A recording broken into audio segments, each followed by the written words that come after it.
예, 여러분들 일주일 동안 평안하셨나요? 예, 지난주에도 뵙고 이번 주도 뵈니까 좋네요. 네. 지난주에 우리는 에스라서 말씀을 가지고 함께 말씀 나눴습니다. 지금처럼 이런 불확실한 시대에 에스라서 말씀을 통해서 하나님께서 우리에게 회복하기 원하시는 세 가지에 대해서 첫 번째는 공동체성, 그리고 두 번째는 예배의 회복, 세 번째는 기쁨과 감격의 회복이 있어야 되겠다 하는 말씀을 나눴습니다. 그래서 저도 마찬가지로 이런 답답하고 불확실한 이 시대에 저도 어떻게 하면 또 많은 누릴 수 있는 것들이 있을까, 어떤 것들을 통해서 또 나의 삶의 부분들을 채워나갈까 고민을 많이 하고 있습니다. 그래서 여러 가지 이제 배움의 시도들을 많이 하고 있는데, 요즘 저는 그 줌하고 그 유튜브라고 하는 그 플랫폼을 통해서 여러 채널들을 접속해서 이제 뭐 그런 포럼이나 컨퍼런스 이런 것들을 이제 참여해서 보고 배우고 있습니다. 왜냐면 우리가 그전에는 우리의 그 라이프 스타일이 딱 짜여져 있기 때문에 월요일 저녁은 뭘 해야 되고 목요일 저녁은 뭘 해야 되고, 그러니까 이날과 이날은 안 되고 뭐 차 뛰고 포 뛰고 못 뛰고 하면은 뭘 할 수 있는 것들이 많지 않았거든요. 근데 이게 활동에 제약이 받는다는 대신에 시공을 초월할 수 있다는 또 그런 장점을 지금 극대화하기 위해서 엊그저께 목요일 날은 심지어 제가 이제 그 BBB라고 하는 그 일터 선교단체, 사역단체 리더로 섬기고 있는데, 목요일 저녁은 항상 그 리더 모임이 있어요. 순장 모임이라고 하는데, 지금 역시 코로나 때문에 온라인으로 줌으로 모임을 갖고 있는데, 그날은 제가 노트북 컴퓨터를 2개를 켜놓고, 하나는 우리 순장 모임에 참여하고, 하나는 그 IBA라고 하는 그곳에서 하는 그 컨퍼런스, 비즈니스 에즈 미션에 대한 또 좋은 컨퍼런스가 있어서 거기에 또 회비를 지불하고 2개 이렇게 참여했습니다. 분신술인가요? 네. 이 평소 같았으면 이제 상상도 못할 일인데 그게 가능해졌죠. 그런데 이제 우리의 지각은 동시에 그걸 인지할 수가 없잖아요. 그래서 당연히 저는 제가 메인으로 섬기는 모임에 집중하는 것이고, 요거는 녹화를 해놨다가 제 여유 시간, 짜투리 시간, 운전하는 시간에 이렇게 공부할 수 있어서 어떻게 보면 시간 사용의 효율이 2배가 아니라 저는 그 이상의 그 극대화하는 효과가 있었던 것 같습니다. 제가 이렇게 하는 이유는 2가지죠. 하나는 지금처럼 시간 효율을 극대화하기 위한 것이고, 또 하나는 자기 개발입니다. 앞으로 이 시대가 또 목회의 방향성이 어떻게 흘러갈 것인가, 또 지금 같은 이 시대에 다양한 모임들과 어떤 선교단체 교회에서는 어떤 식의 방식을 사용해서 이 부족한 부분들을 채워나가는가, 이런 것들을 보면서 많은 지식을 습득하기도 하고 또 좋은 인사이트를 얻을 수 있는 기회가 또 되기도 합니다. 그래서 그 중에 제가 얼마 전에는 유튜브에 장경동 TV 교회라고 하는 사이트를 채널을 알게 됐습니다. 장경동 TV교회. 장경동 목사님 유명하신 분이잖아요. 뭐 그분이 뭐 어떻다 저떻다를 떠나서, 그냥 다 떠나서 그 TV교회라고 하는 유튜브 채널을 새롭게 만드셔서 주일 오후 예배를 그걸 통해서 이제 불특정 다수죠. 그 유튜브의 구독자들은 불특정 다수잖아요. 성도님들만 있는 게 아니잖아요. 주일 오후 예배를 이제 그렇게 송출을 하는데, 본인의 사무실에서 아무런 예배팀이나 찬양팀이나 반주팀 없이 혼자 무반주로 찬송가 막 부르시다가 설교 막 하시다가 기도하고 축도까지 하고 이렇게 하는 걸 보면서 되게 많은 도전을 받았습니다. 구독자가 무려 1만 명, 그리고 그 중에 하나는 11월 8일 날 그 오후 예배 설교하는 걸 보니까 카니발 차 안에서 어떻게 가면서 거기서 예배를 인도하시더라고요.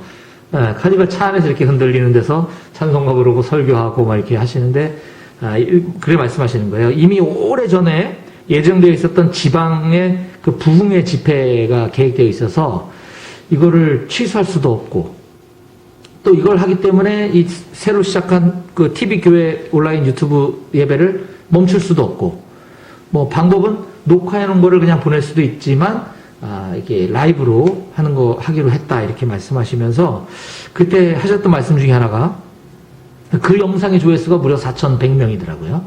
4,100명 그 예배를 드린 거죠. 이렇게 하시는 목적 중에 하나가 차선을 통해 최선으로 나아가기 위함이다라고 하시는 말씀이 참 많이 공감이 됐어요. 이런 예배가 분명 올바른 예배, 온전한 예배는 아니다, 분명히. 그러나 지금 같은 상황에서 최선을 우리가 할 수 없다면 현실의 차선을 택해서 그걸로 최선의 예배를 하나님께 드리면 되는 것이 아니겠는가. 그게 이제 저한테 왜 위로가 되냐면, 마찬가지로 저도 우리 용사들 코로나 때문에 한마음 군인교회가 못 들어오게 됐다 그래서 저는 그냥 가만히 있었잖아요. 그러다가 안 되겠다, 뭐라도 해야 되겠다라고 했는데, 이게 또 시간과 에너지가 엄청 많이 들어가는 거거든요, 이게. 집에서 찬양해야 되지, 해야 되지, 또, 용사들 왜 이렇게 안 왔냐, 지난주에, 이번 주에 좀 들어오자. 계속 하루에도 어제, 그제 몇 번씩 보내고 이렇게 합니다. 근데, 이제 이게 하나님이 원하시는구나, 이렇게 하는 게 맞구나라는 거를 제가 이 채널을 통해서 하나님으로부터 위로를 받았던 것 같아요. 그리고 이분은 이제 네임밸류가 높으신 분이니까 이제 그렇지만 예배의 퀄리티만 놓고 보면 내가 낫구나. 목사님 그냥 막 하시는데 저는 그래도 반주도 하고 찬양도 하고 이렇게 하니까, 그래서 제가 바라기는 4,000명, 10,000명 바라지도 않고 우리 한마음교회 용사들 그전처럼 우리 40명 부대원 정원 중에 그래도 한 30명 예배 꾸준히 나왔었거든요. 그 아이들 다시 좀 왔으면 좋겠다 하는 마음이 있습니다. 그래서 저도 이제 2주 전부터 어쩔 수 없이 차선으로 선택한 그 온라인 예배가, 말씀드렸듯이 첫 주에는 저 혼자 예배 드렸고, 지난주에는 저 포함해서 한 5명 드렸던 것 같은데, 오늘은 한 4명 정도 들어온 것 같아요. 지난주랑 비슷한데, 우리 많은 용사들이 와서 말씀 듣고 믿음이 좀 성장하기를 정말 간절히 바랍니다. 오늘 아침에 제가 우리 한마음교회 설교할 때 오늘의 이 동일한 요한복음 9장 본문을 가지고 제가 우리 한마음교회 용사들에게는 인생의 고난이 찾아올 때라고 하는 제목으로 설교를 하고 왔습니다. 근데 오늘 이 시간에 저는 같은 본문이지만 우리 오직예수교회 성도님들께 주시는 하나님의 또 다른 메시지가 있다고 생각하고, 오늘 저는 다음의 제목으로 말씀을 나누려고 합니다. 앞에 제목이 나와 있는데 함께 읽어볼까요? 시작. 잘못된 신앙관을 버리고 하나님의 일하심을 보라. 요한복음에는 예수님께서 행하신 여러 이적들에 대한 그 사건이 기록되어 있습니다. 그 중에 오늘 요한복음 9장에 나와 있는 이야기는 6번째 예수님의 그 이적에 대한 이야기인데요. 우리가 아는 것처럼 날 때부터 소경된 분을 예수님께서 이 실로암 연못에 가서 씻으라 하면서 이제 눈이 떠지게 되는 그런 이적이 오늘 본문의 그 핵심 줄거리입니다. 오늘 이 본문을 통해서 우리 오직예수교회 성도님들께 하나님께서 주시는 몇 가지 메시지를 좀 나누려고 하는데, 첫 번째 우리 9장 1절을 함께 좀 한 목소리 읽었으면 좋겠어요. 1절입니다. 시작. 예수께서 길을 가실 때에 날 때부터 맹인된 사람을 보신지라. 아멘. 지금 요 짧은 1절 한 구절에서 우리는 두 가지 정도를 주목해서 관찰할 필요가 있습니다. 하나는 예수님께서 길을 가시다가 맹인된 사람을 보셨다라고 해도 되는데, 굳이 여기에 날 때부터 맹인된 사람이다 라고 이렇게 표현한 데는 어떤 강조점이 있는 것 같습니다. 그것은 바로 중간에 어떤 사고나 이런 거로 인해서 어떤 실명된 것이 아니라, 아예 중간에 내가 교통사고라도 났으면 운전을 조심했을걸, 이런 것이 아니라 아예 내가 아무것도 할 수 없는, 아예 태어날 때부터 그냥 그 존재로 태어난 그 상황, 아주 철저하게 절망적인 상태를 우리에게 설명해 주고자 하는 것입니다. 바로 이것이 우리들도 마찬가지로 우리가 살면서 어떤 죄를 졌기 때문에 죄인이 된 것이 아니라, 태어날 때부터 우리는 그런 절망 가운데 태어난 존재적인 죄인으로 태어났다는 것이죠. 역시 그런 모습을 날 때부터 맹인된 사람을 통해서 우리의 모습을 좀 보아야 할 것이고요. 또 하나는 예수님께서 길을 가시다가 날 때부터든 어쨌든 맹인된 사람을 만났다, 이렇게 표현하면 될 것을 보신지라라고 표현하고 있습니다. 좀 독특한 표현이죠. 예수님께서 길을 가시다가 날 때부터 맹인된 사람을 보신지라. 어차피 고쳐주셨잖아요. 그럼 만났다가 더 자연스러운데 보셨다. 맹인은 우리 아는 것처럼 볼 수 없는 자. 예수님은 먼저 그를 보셨다. 라고 하는 것에 우리가 좀 주목해봐야 될 텐데, 이거는 우리가 먼저 예수님을 알아보고 내가 예수님께 나아갔다 라고 할 수 없는 존재다라고 하는 것이죠. 예수님께서 우리를 보시고 우리에게 찾아와 주시고 우리를 만나 주셨다고 하는 것, 이것을 우리가 좀 기억해야 될 필요가 있습니다. 2절인데요. 2절 제가 읽어보겠습니다.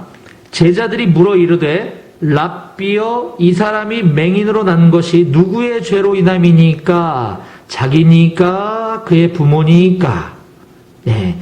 이 구절에서도 우리는 좀 많은 걸 생각해 보게 됩니다.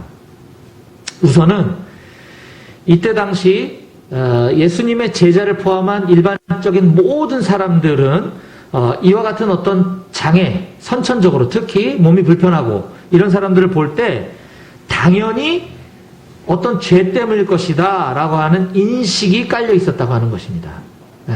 이 사람이 날 때부터 맹인된 건 죄 때문인 건 확실한데 그게 이 사람의 죄 때문입니까? 부모의 죄 때문입니까? 이렇게 물어보고 있는 거잖아요. 여러분, 이 질문이 맞습니까? 애매합니까? 근데 오늘날 우리들도 이런 모습을 참 많이 보게 된다는 거죠. 혹시라도 내 자녀가 지금 이 사람은 선천성 시각장애인이지 않습니까? 아이를 낳는데 어떤 장애를 갖고 태어났다고 하면 그 부모님 마음이 얼마나 아프고 정말 내가 뭘 잘못했나, 나 때문에 내 자식이, 이런 마음 아마 자연스럽게 들지 않을까 싶습니다. 이게 우리의 지금 일반적인 모습이 이때나 지금이나 동일한 것인데요. 살다 보면 문득문득 그런 생각이 저도 들 때가 있습니다. 저도. 난 내 딴에는 우리 아이들 신앙으로 열심히 교육했다고 생각했는데 우리 아이들이 왜 믿음이 안 생기는 거지? 내가 뭐 잘못했나? 나 때문인가? 네. 뭐 그거와는 조금 다른 얘기일 수도 있지만 오늘 여기에서 등장하는 사람은 태어날 때부터 시각장애인으로 태어났다 했습니다. 근데 이게 부모의 잘못입니까? 그의 잘못입니까? 라고 물어봤을 때에는 여기에 깔려있는 소위 말하는 이른바 가계 저주론이라고 하는 얘기를 여러분들 많이 들어보셨을 겁니다. 가계 저주론. 이건 우리 기독교 안에도 굉장히 팽배해 있는 일반적인 용어입니다. 근데 그게 과연 성경적이냐? 그렇지 않다는 거죠. 결론은. 자, 이 가계 저주론을 교회 안에서 잘 이론화시켜서 이 마케팅에 성공한 이단이 소위 말하는 이른바 김기동의 베레아입니다. 베레아 귀신론이라고도 하죠. 성락교회. 김기동 성락교회. 이것의 잔재가 지금 우리 정통 개신교회에도 많이 남아있는 걸 보게 되는데요. 이거에 대해서 뭐가 문제인지를 아주 잘 일목요연하게 딱 압축해서 정리해놓은 글이 있어서 제가 이거 한번 읽어드리고 싶습니다. 그 한국이 나온 세계적인 석학이라고 불리는 미국 풀러 신학대학원의 김세윤 박사님이 저술하신 책 중에 바른 신앙을 위한 질문들이라고 하는 책이 있습니다. 바른 신앙을 위한 질문들, 두란노에서 나온 책인데요. 거기에 보면 가계 저주로는 복음과 정면으로 배치되는 사상이다 라고 하면서 이렇게 쓰고 계십니다. 가계에 흐르는 저주라는 식의 신학은 결국 자기 책임 회피의 신학이라고 볼 수 있다. 우리 조상이 지은 죄에 대한 하나님의 저주가 가계에 흘러 오늘날 나에게 심판이 일어나 이런저런 고난을 당한다 하니 그것은 조상을 탓하는 것이 아닌가. 그런데 그것보다 훨씬 더 심각한 문제는 가계 저주론이 복음과 정면으로 배치되는 사상이라는 것이다. 요한복음 3장 16절 17절이 예수 그리스도의 복음을 가장 잘 요약해 표현하고 있지 않았는가? 하나님이 세상을 이처럼 사랑하사 독생자를 주셨으니 이는 그를 믿는 자마다 멸망하지 않고 영생을 얻게 하려 하심이라. 하나님이 그 아들을 세상에 보내신 것은 세상을 심판하려 하심이 아니요 그로 말미암아 세상이 구원을 받게 하려 하심이라. 아멘. 근데 이런 복음을 믿는 자들이 어떻게 가계 저주론을 말하며 하나님을 조상의 죄로 인해 후손들까지 주는 우리 하나님은 이렇게 우리를 용서하시고 해방하시며 회복하시는 사랑의 하나님이시다. 조상의 죄에 대해 저주를 자손들에게까지 대대로 흐르게 하는 가계 저주론자들의 하나님은 다른 신이다. 다른 신은 이 세상에 존재하지 않는다. 그러므로 그것은 가계 저주론자들의 허상이요 우상이다. 가계 저주론에서 이야기하는 성경 구절이 출애굽기 20장 5절 말씀을 대표적으로 인용하는데 이건 우리가 한번 찾아봤으면 좋겠어요. 출애굽기 20장 5절입니다.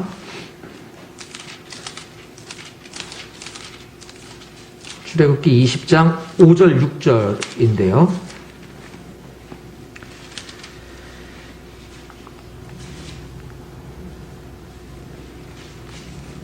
네.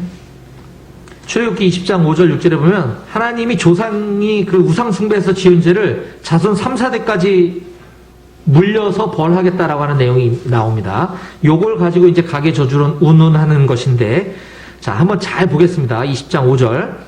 그것들에게 절하지 말며 그것들을 섬기지 말라. 나 내 하나님은 내 하나님 여호와는 질투하는 하나님인즉 나를 미워하는 자의 죄를 갚되 아버지로부터 아들에게로 3, 4대까지 이르게 하거니와. 이거 가계 맞는 거 아니야? 라고 생각될 수 있는데 그 뒤를 보셔야 됩니다. 6절. 나를 사랑하고 내 계명을 지키는 자에게는 1000대까지 은혜를 베푸느니라. 아멘. 네. 이 가계 저주론을 부르짖는 자들은 이 5절만 뚝 떼어놓고서 지금 얘기하고 있는 건데요. 지금 보셨다시피 벌써 그 문맥에서 이것이 상대화되고 있는 걸 볼 수 있습니다. 우상을 숭배하는 자의 죄는 3, 4대까지 갚되 내 계명을 지키는 자는 내가 1000대까지 은혜를 베풀겠다. 3, 4대와 1000대. 죄와 은혜. 이게 너무 극명하게 무게중심이 큰 차이가 있는 것이죠. 이걸 통해서 볼 때는 하나님은 자손을 벌 주시겠다는 게 핵심이 아니라 나는 나를 사랑하는 자에게 대대손손으로 은혜를 주겠다는 말씀을 하시고 싶으셨던 거죠. 이건 가계 저주론의 이론이 아닌 것입니다. 그래서 김세현 박사님 계속해서 이렇게 얘기하시는 거죠. 가계 저주론자들은 출애굽기 20장 5절 본문 하나에 집착하여 신약의 복음은 물론 구약 전체의 가르침을 깡그리 무시하고 있다. 이처럼 성경 몇 구절을 멋대로 골라 조합하여 교리를 만들고 신구약 전체의 가르침을 무시하면서 그 구절들만 자신들이 주장하는 교리의 증거 본문으로 들이대는 것이 이단의 전형적인 특성이다. 가계 저주론은 이렇게 그리스도의 복음과 정면으로 배치되고 성경 전체의 가르침을 무시함으로 명백한 이단이다. 자, 이거는 김기동 베레아 귀신론뿐만 아니라 다는 아닙니다. 일부 우리 개신교회 특히 기도원을 중심으로 이런 사상들이 굉장히 팽배해 있습니다. 제 주변에도 이것 때문에 기도원 가서 이렇게 기도받으면 낫는다라는 그런 미신적인 신앙 가지고, 거기에 이렇게 빠졌다 그래야 되나? 거기다가 몇 천만 원씩 갖다 헌금하고 이런 사람을 구해온 적도 있어요. 거기서 얘기하는 게 그거죠. 지금 부모님이 저렇게 병이 안 낫는 거는 가게에 그런 흐르는 저주가 있다. 그걸 하나님께 기도로 끊어내야 된다. 기도원에서 이렇게 가르치는 거예요. 그래서 기도해가지고 날 수도 있겠죠. 근데 그건 복음이 아니다. 그건 가짜다 하는 것을 우리는 분명히 알아야 할 것입니다. 이런 현상은 하나님께서 그 가게를 저주해서 그런 것이 아니고 그 가게의 구성원들이 반복해서 죄를 선택하기 때문에 그 죄 가운데 행함으로 말미암아 그렇게 되는 것이지, 하나님께서 회개하여 그런 삶의 방식을 돌이키기를 바라시고 그 가게를 용서하시고 구원하기를 원하시는 분이지 우리 하나님은 절대 저주하시는 분이 아니시다라고 하는 것입니다. 이런 하나님의 은혜를 모르는 가계 저주론자들의 주장, 그렇게 가르치고 그렇게 기도하고 그렇게 병낫게 하고 그렇게 헌금을 요구하는 소위 개신교의 간판을 달고 있는 그런 곳들도 다 거짓이다, 그리스도인이 아니다 라고 말할 수 있습니다. 이런 잘못된 신앙관, 오늘 잘못된 신앙관을 버리고 하나님의 일하심을 보자라고 제가 얘기했는데, 이런 잘못된 신앙관은 비단 가계 저주론뿐만이 아니죠. 전도폭발 훈련이라고 하는 전도 훈련이 있는데, 전도폭발 훈련에서 가르치는 두 가지 진단 질문이 있습니다. 첫 번째는 그 영적 대상자의 그 상태를 진단하기 위한 질문인데, 첫 번째 질문은 만일 오늘 밤에라도 이 세상을 떠나신다면 천국에 들어갈 것을 확신하고 계십니까? 이런 질문을 합니다. 그러면 주저주저 하시는 분들이 많고, 불신자들은 거의 대부분 그렇고요.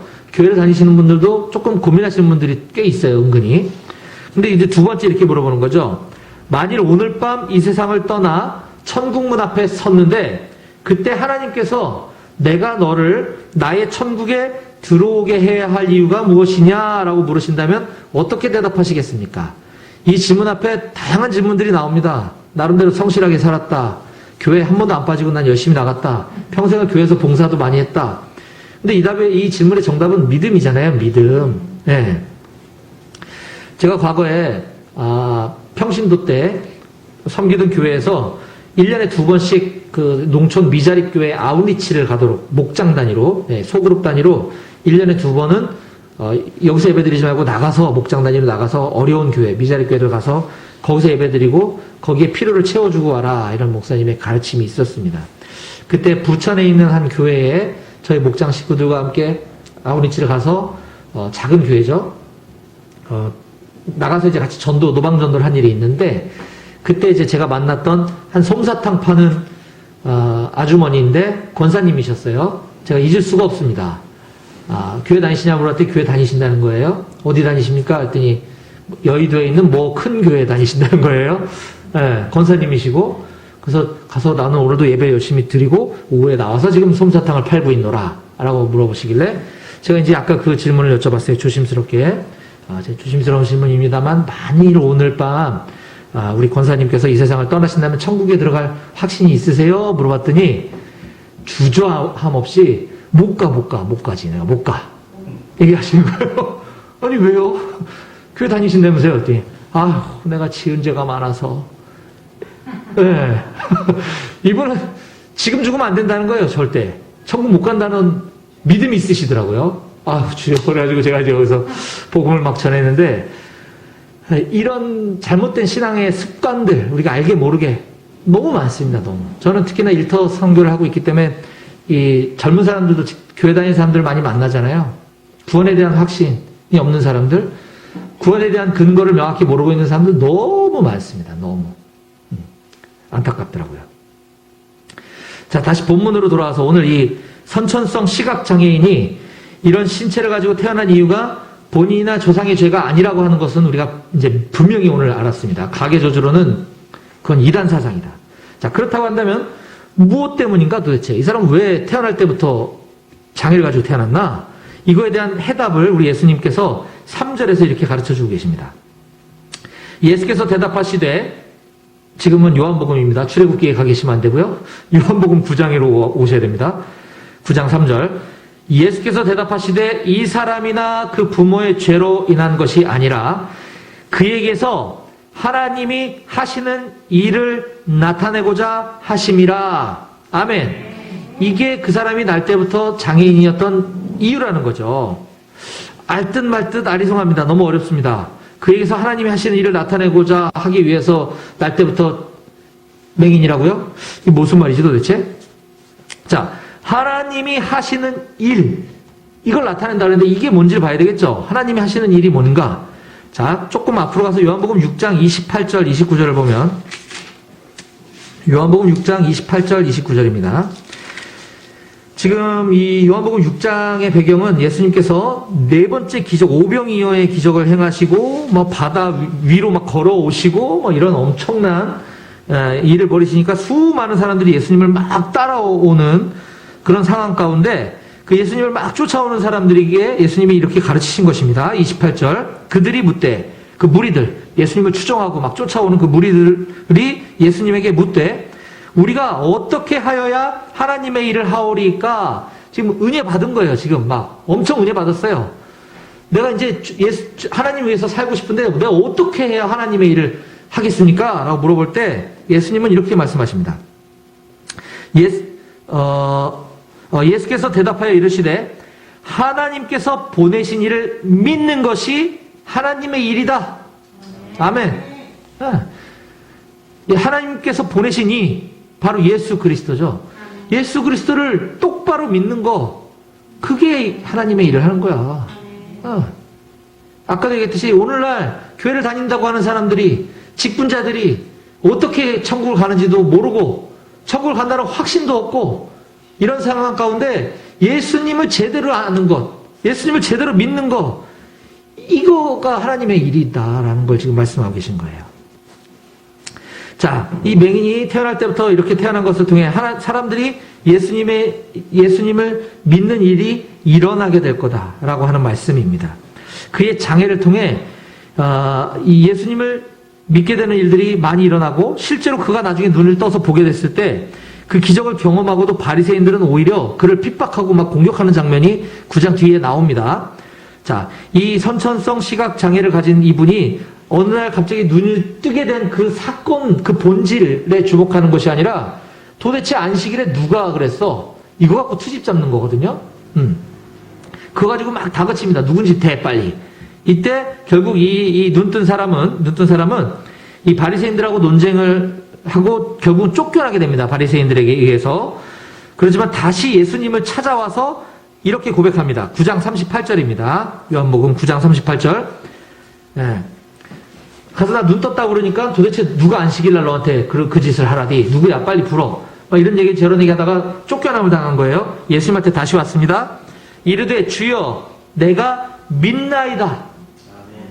주여 내가 믿나이다. 하고 절하는지라. 예수께서 이르시되 내가 심판하러 이 세상에 왔으니 보지 못하는 자들은 보게 하고 보는 자들은 맹인이 되게 하려 함이라 하시니, 결국은 믿게 하기 위해서 날 때부터 맹인이었다는 것을 말씀해 주고 계시는 거죠. 또 그를 통해서 수많은 영적 소경들이 눈을 뜨게 되는 일들이 일어나게 되는 것이죠. 그는 장님이었기 때문에 예수님을 영접할 수 있었습니다. 그가 예수님을 믿을 수 있게 된 건 그가 날 때부터 맹인 되었기 때문이다라는 것이죠. 예수님의 말씀처럼 된 겁니다. 사랑하는 여러분, 그래서 이게 재앙이 아닙니다. 이게 날 때부터 맹인 되었다라는 이 현실은 축복인 거죠. 하나님의 특별한 은혜인 것입니다. 네. 여러분들도, 저와 여러분들도 어떤 각자가 가지고 있는 연약한 부분들이 분명히 있을 것입니다. 고난이라고도 얘기할 수 있겠죠. 이런 연약함을 통해서 예수님 믿게 되신 분들 여기도 많이 계시지 않은가요? 저도 그렇거든요. 또 뿐만 아니라 나의 그 연약함, 나의 그 고난, 그 고통을 통해서 그게 하나님께 붙들릴 때 엄청난 일에 쓰임받는 것을 볼 수 있습니다. 저도 그런 핸디캡, 그런 고난을 통과하지 않았다면 지금처럼 이렇게 제가 이렇게 살지 않았을 것 같아요. 저를 그렇게밖에 다루실 수 없었다는 것을 지나고 보니까 알겠더라고요. 그게 축복이라는 거죠. 여러분들도 여러분들의 그 연약한 부분, 부끄러운 부분, 이런 부분들을 통해서 하나님께서는 영혼을 구원하는 일에 크게 쓰실 줄을 저는 믿습니다. 자, 이제 마지막으로 하나님께서 그 일을 어떻게 이루어 가시는지 보겠습니다. 예수님께서는 그 맹인의 눈을 뜨게 하실 때 굉장히 독특한 방법을 사용하시는 것을 알 수 있습니다. 자, 9장 5절 한번 보겠습니다. 내가 세상에 있는 동안에는 세상의 빛이로라. 이 말씀을 하시고 6절입니다. 땅에 침을 뱉어 진흙을 이겨 그의 눈에 바르시고 이르시되 실로암 못에 가서 씻으라 하시니, 실로암은 번역하면 보냄을 받았다는 뜻이라.